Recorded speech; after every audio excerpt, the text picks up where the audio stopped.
ہمارے بدن پہ اتنے بال نہیں ہیں جتنے رسول اللہ کے احسانات ہیں۔ ہمارا ایک ایک بال قرض رسالت میں جکڑا ہوا ہے۔ خدا شناسی تو بڑی دور کی بات ہے، ہم خود شناس بھی نہیں تھے۔ ہمیں تو اپنے آپ کا بھی نہیں پتا تھا کہ ہم کون ہیں۔ اور مجھے بتاؤ، جس کو یہ بھی نہ خبر ہو کہ میں کون ہوں، اس کے پلے ہوتا کیا؟ اقبال نے کہا تھا نا، اپنے من میں ڈوب کر پا جا سراغ زندگی، میرا نہیں بنتا تو نہ بن، اپنا تو بن۔ اور یہ اپنا بھی نہیں تھا، اسے پتہ ہی نہیں تھا، اسے شعور ذات ہی نہیں تھا، اسے خود آگہی کا نور ہی نصیب نہیں ہوا۔ تبھی تو انسان ہو کے، اشرف المخلوقات ہو کے، درختوں کو، پتھروں کو، حشرات الارض کو، چوپایوں کو اپنا معبود سمجھتا تھا۔ انسان کی پیشانی کہاں کہاں رسوا نہیں ہوئی، درختوں کی جڑوں کو اس نے سجدہ کیا۔ یہ کیچوا نہیں ہوتا مچھلی پکڑنے کے لیے جس کو کانٹے سے لگاتے ہیں، کسی زمانے میں یہ بھی انسان کا معبود ہے۔ پتھروں کو اس نے معبود سمجھا، بہائم کو، چوپایوں کو، لٹکتے پھلوں کو، برستی بارش کے قطروں کو معبود سمجھتا رہا، بادل کو معبود سمجھتا رہا، تنکوں کو، حشرات الارض کو، بہتے پانیوں کو، جلتی آگ کو اور چلتی ہواؤں کو اپنا معبود سمجھتا رہا۔ اسے یہی نہیں پتا کہ میں ہوں کون۔ اے تماشا گاہ عالم روئے تو کجا بہرے تماشا بھی روی، دنیا تجھے ڈھونڈنے نکلی ہے، تو کس کی تلاش میں ہے؟ یہ اشرف المخلوقات ہو کے، مقصود کائنات ہو کے، یہ اس کائنات کا دل اور کلیجہ ہو کے حشرات الارض کو، سانپوں کو، بچھوؤں کو اپنا معبود سمجھتا ہے۔ یہ تو میرے حضور نے بتایا، یہ تیرے معبود نہیں ہیں، تیری دہلیز کے نوکر ہیں۔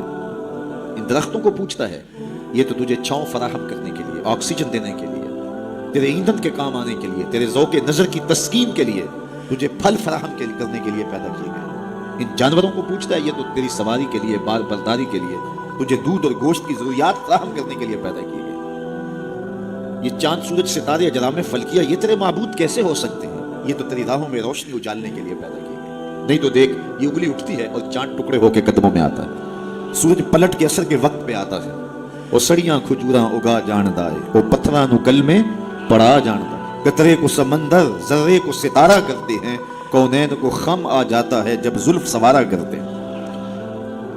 اب انسان کی آنکھ کھلی کہ میں کون ہوں، کہ یہ پوری کائنات۔ درختوں کو پوچھتا ہے، جا میں نہیں، تو ہی کہہ دے تمہیں اللہ کا رسول بلا رہا۔ اللہ اکبر! درخت شاخوں کے بل اپنے آپ کو گھسیٹتے ہوئے سلامی دینے حاضر ہوا۔ حضرت یعلا بن مرہ کہتے ہیں کہ ایک سفر سے واپسی تھی، راستے میں قیام ہوا تو حضور استراحت فرمانے لگے، تو میں حضور کے پہرے کے لیے کھڑا ہو گیا۔ دور صحرا میں ایک درخت تھا، وہ ہلنے لگا، پھر جڑوں سمیت ٹکڑا اور شاخوں کے بل اپنے آپ کو گھسیٹتا ہوا میرے برابر آ کے کھڑا نہیں ہو جاتا۔ میرے لیے بڑی حیرت کی بات تھی، لیکن کوئی تھا نہیں کسی سے بات کروں۔ خیر تھوڑی دیر کے بعد وہ اپنی جگہ سے چلا اور جہاں سے اکھڑا تھا وہیں جا کے نصب ہو گیا۔ حضور بیدار ہوئے تو سلام عرض کرنے کے بعد میں نے پہلی بات یہی عرض کی، میں نے کہا حضور وہ سامنے والا جو درخت ہے تھوڑی دیر قبل اپنی جگہ سے اکھڑا تھا، شاخوں کے بل اپنے آپ کو گھسیٹتا ہوا یہاں آیا، رکا، جھومتا رہا، پھر واپس چلا گیا۔ حضور نے حیرت کا اظہار نہیں کیا۔ میں کو سویا تھا، تفصیل سناؤ، کوئی آندھی آئی، کوئی چکر آیا، کوئی طوفان آیا، کیسے اکھڑا؟ حضور مسکرا دیے اور فرمایا ھذہ شجرۃ استاذنت ربھا، فرمایا یہ درخت ہے، اس نے رب سے اجازت مانگی تھی، مالک تیرا محبوب نیڑے آیا ہے، سلام نہ کر رہا ہوں، فاذن لہا، تو رب نے اس کو اجازت دے دی تھی، یہ مجھے سلامی پیش کرنے آیا تھا۔ تو پوری کائنات تو ان کے حسن کا طواف کرتی دکھائی دیتی ہے۔ وہ انگلی اٹھاتے ہیں، چاند کے ٹکڑے ہوتے ہیں، سورج پلٹ کے اثر کے وقت پہ آتا ہے، درخت کلمہ پڑھ رہے ہیں، کنکر بول کے گواہیاں دے رہے ہیں۔ اب انسان کی آنکھ کھلی کہ میں جن کو معبود سمجھتا تھا یہ تو ہمارے گرد طواف کر رہے ہیں۔ اب اس کی آنکھ کھلی، اب شعور سنبھلا، اور اب وہ سمجھنے لگا کہ میں کون ہوں، اپنی حیثیت سے اب آگاہ ہوا۔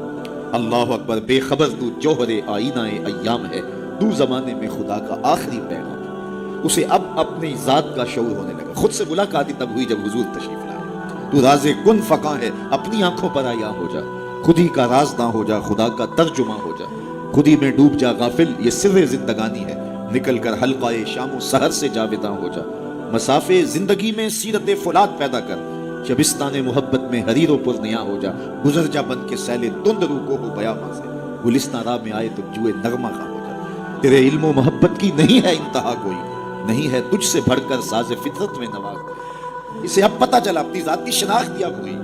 اللہ اکبر! کانپتا ہے دل تیرا اندیشہ طوفان سے کیا، نا خدا تو، بحر تو، کشتی بھی تو، ساحل بھی تو، دیکھ آ کر کوچائے جا کے گریباں میں کبھی، کیس تو، لیلا بھی تو، صحرا بھی تو، محمل بھی تو، وائے ناکامی کے تو محتاج ساکی ہو گیا، میں بھی تو، مینا بھی تو، مستی بھی تو، حاصل بھی تو، آہ کس کی جستجو آوارہ رکھتی ہے تجھے، راہ تو، رہ رو بھی تو، رہبر بھی تو، منزل بھی تو، بے خبر تو جوہر آئینہ ایام ہے، تو زمانے میں خدا کا آخری پیغام۔ تو اب انسان کو اپنی ذات کا شعور ہوا. خدا شناسی تو بڑی دور کی بات ہے، میں کہتے ہیں انسان کی اپنی ملاقات اپنے آپ سے تب ہوئی جب حضور آئے. خودی کا شعور تب ملا جب حضور آئے، من سے آگہی تب ہوئی جب حضور آئے.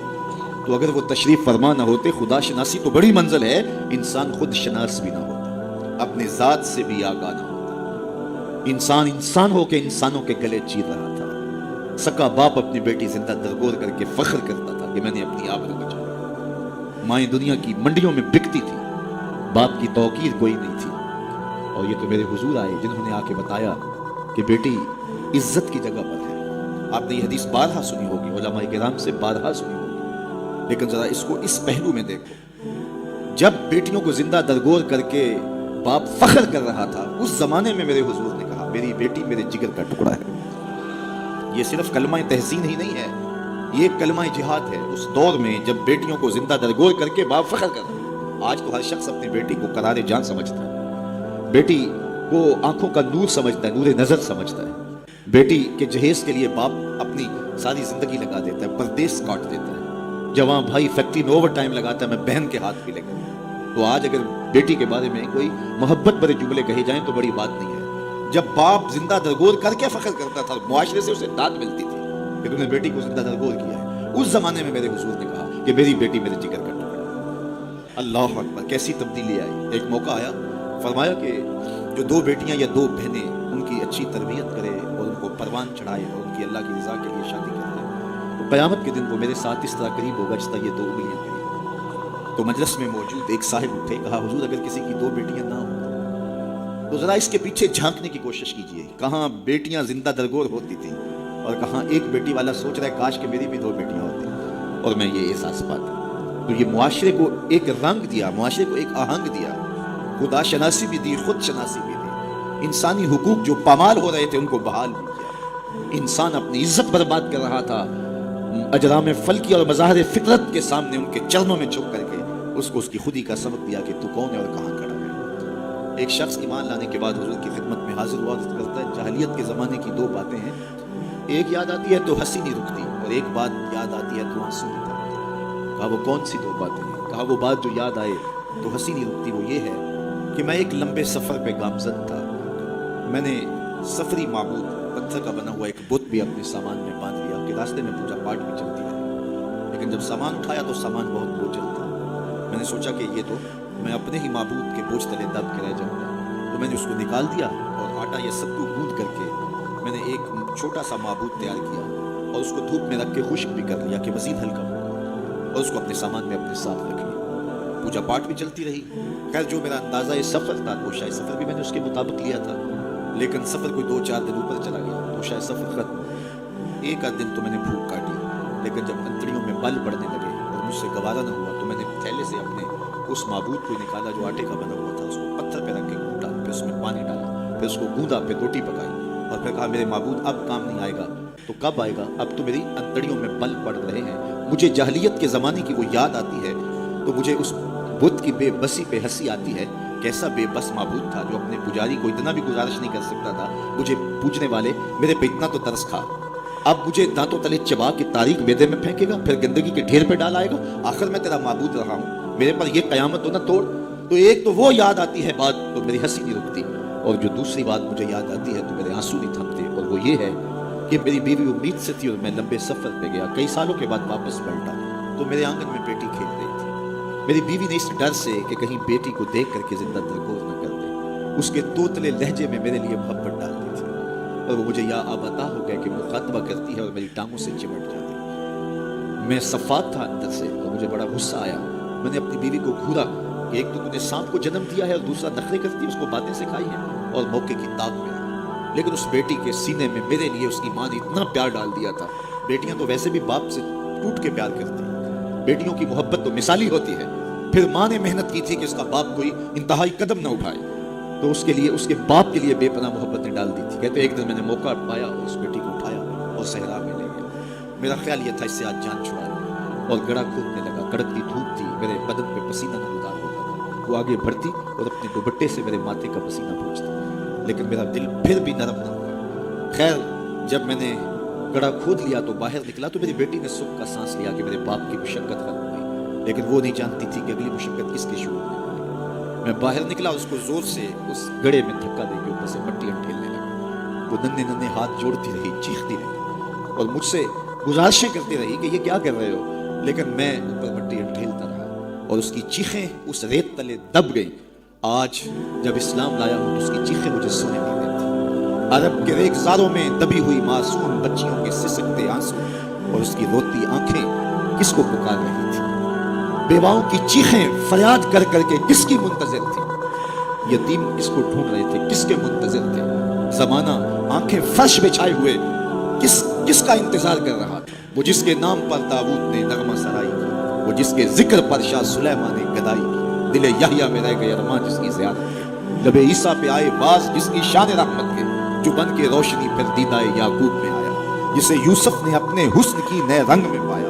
ندانم آنگلے خطاچے رنگ و بودارت کہ مرغے ہر چمنے آرزوئے ادارت. ہر کوئی منتظر ہے, کوئی ہاتھ پھیلا کے کہہ رہا ہے ربنا وابعث فیہم رسولا. مالک آنکھیں بوڑھی ہو گئی, اب اس رسول کو بھیج بھی دے. حضرت عیسیٰ تو بولے مبشرا برسول یاتی من بعد اسمہ احمد, چلو نام بھی بتائے جا رہا ہوں, ان کا نام احمد. زمانہ منتظر تھا, پوری دھرتی انتظار کر رہی تھی. بیواؤں کی چیخیں اور یتیموں کی آہیں اور معصوم بچیوں کے دبے ہوئے آنسو جب ریت سے پکار کرتے ہوئے عرش الہی کو جنبش دینے لگے اور اللہ کو دکھی انسانیت میں رحم آیا. آمنہ کی آغوش میں محمد عربی تشریف لے آئے. ناگہاں ساکن ہواؤں پر روانی آ گئی اور چمن کے پتے پتے پر جوانی آ گئی. آج زانوئے ازل نے صبح پہ انگڑائی لی اور مسکرا کر ایک کرن نے ہاتھ میں شہنائی لی. مخزن اسرار قدرت کے امی پیدا ہوئے, غل ہوا دنیا میں ختم المرسلی پیدا ہوئے. ایک بہار پھیلی نا, ربی ویسے بھی عربی میں بہار کو کہتے ہیں, ربیع الاول آغاز بہار. کہا محبوب تو محبوب ہے اور محبوبوں کو بہاریں ہی سجتی ہیں. جب گلیاں چٹکنے لگے گی, غنچے مہکنے لگے گی, جب کائنات بہار بن جائے گی, جانے بہار بن کے تشریف لے آنا. تو ان کی جلوہ گری, ان کی تشریف آوری انسانیت پر اللہ کا بہت بڑا احسان, اسی لیے اس کو جتلایا اور کہا لقد من اللہ علی المؤمنین اذ بعث فیہم رسولا. تو یہ احسان عظیم ہمارے اوپر ہوا, اتنی بڑی نعمت, وہ نعمت عظمیٰ جس کے لیے نبی منتظر رہے, نبیوں کی ٹیمیں منتظر رہی, اور ہم نے کوئی آرزو تو نہیں کی تھی. وہ تو منتیں مانگتے رہے. بحیرہ راہب کہاں بیٹھا تھا, نستورہ کہاں بیٹھا تھا, کہاں کہاں منتظر ان کی راہوں میں لوگ بیٹھے تھے. شب ہجر کی سختیاں کوئی اس سے جا کے پوچھے, تیری راہ تکتے تکتے جسے صبح ہو گئی. زمانے منتظر رہے, صدیاں منتظر رہی, لوگ راہوں میں بیٹھے رہے, ہم نے کوئی انتظار نہیں کیا. آنکھ کھلی, ہمارے والد صاحب مؤذن کو مسجد سے بلا لائے. انہوں نے کان میں آ کے کہا مبارک ہو, تو حضور کا غلام بن کے آ رہا ہے. شاہوں سے ملا ہے نہ تونگر سے ملا ہے, اللہ کا عرفان اسی در سے ملا.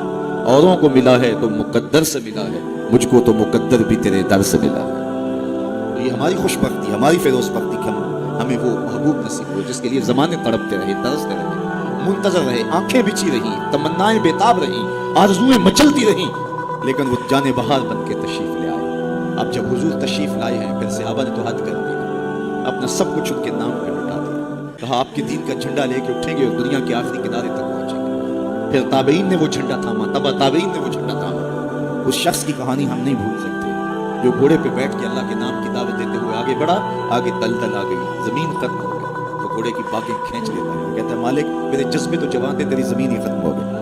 اس پہ اقبال نے کہا تھا دی اذانیں کبھی یورپ کے کلیساؤں میں, کبھی افریقہ کے تپتے صحراؤں میں, دشت و دشت دریا بھی نہ چھوڑے ہم نے, بحر ظلمات میں دوڑا دیے گھوڑے ہم نے. تو وہ ہمارے اسلاف تھے. آج میں اور آپ حضور کے میلاد میں آئے ہیں. ہم ایک لمحے کے لیے اپنے باطن میں اتریں, اپنے اندر اتریں اور سوچیں کیا ایک محفل سے حضور کی محبت کا حق ادا ہو جاتا ہے؟ کہ ایسے ہاتھ لہرانے سے حضور کا محبت کا حق ادا ہو جاتا ہے؟ کڑکدار نعرہ لگانے سے حضور کی محبت کا حق ادا ہو جاتا ہے؟ کیا لوگوں کو بلائیں, دعوت دیں, کھانے کھلائیں, بریانیاں کھلائیں تو کیا حضور کی محبت کا حق ادا ہو جاتا ہے؟ آئیے اگر حضور سے محبت کرتے ہیں تو سر سے لے کر پاؤں تک حضور کی غلامی کے رنگ میں رنگے جائیں. ہمارے استاد فرمایا کرتے تھے یہ نہ ہو کہ لوگ تمہیں پوچھیں تمہیں کون ہوتے ہو اور تمہیں بتانا پڑے کہ ہم مسلمان ہوتے ہیں, یہ دیکھو مذہب کے خانے میں اسلام لکھا ہے. فرماتے تھے صاحب کسی کو پوچھنا نہ پڑے, تجھے بتانا بھی نہ پڑے, تیری وضاقتہ, طرز زندگی, انداز معاشرت ایسا ہونا چاہیے تو دور سے آ رہا ہو, لوگ پہچان کے کہیں وہ دیکھو آقا کا غلام آ رہا ہے. نور آنکھوں میں تو چہروں پہ اجالے ہوں گے, مصطفیٰ والوں کے انداز نرالے, دنیا میں بھی ان کے دم سے مقدر چمکا, محشر میں بھی ان کی رحمت کے حوالے ہوں گے. تو یہ میری اور آپ کی فیروز بختی کہ ہمیں وہ رسول اور نبی نصیب ہوئے. تو آئیے اپنی زندگی کی ایک ایک سانس حضور کے نام کر دیں, جئیں تو حضور کے لیے, مریں تو حضور کے لیے. اور اپنی زندگی کو حضور کی راہوں میں نچھاور کر دیں، ان کے دین کا جھنڈا لے کر کے اٹھیں اور دین کے پیغام کو دنیا تک ایک ایک کونے تک پہنچانے کا عزم کریں۔ اور وہ کیسے ممکن ہوگا کہ ہم اپنے انداز زندگی کو تبدیل کریں۔ جب کوئی شخص صالحیت کا لبادہ پہن لیتا ہے تو پھر وہ زبان سے نہ بھی بولے، وہ سنت و سیرت کا پہ کر گلی سے گزر بھی رہا ہو تو وہ بھی تبلیغ کا رنگ ہوتا ہے، وہ بھی ایک انداز ہوتا ہے، دعوتی انداز ہوتا ہے۔ لیکن اگر میں زبان سے دعوت دین کی دیتا رہوں اور میرا رویہ، میرا عمل، میرا کردار، میرا لہجہ، میرے اخلاق اس کی نفی کر رہے ہوں تو میں حرف حرف منافقت کر رہا ہوں۔ اس لیے مجھے اپنے رویے کو، اپنے طرز زندگی کو، اپنے انداز معاشرت کو حضور کی سنت کے سانچے میں ڈھالنا پڑے گا۔ محمد دی زیارت محمد دے رنگ وچ ٹھگ بازیاں جانے پیارا محمد۔ اقبال نے کہا تھا چوب نام مصطفیٰ خانم درود از خجالت آب می گردد وجود، عشق می گوید کہ اے محکوم غیر سینہ تو از بتا مانند دیر تا نداری از محمد رنگو بو بزبان خود میں اعلیٰ نام ہو۔ تو اس کو پنجابی میں جو ہے وہ قلم توڑ دیا، اللہ اکبر، یاری لا تو پاک نبی سنگ اے پر پوری یاری۔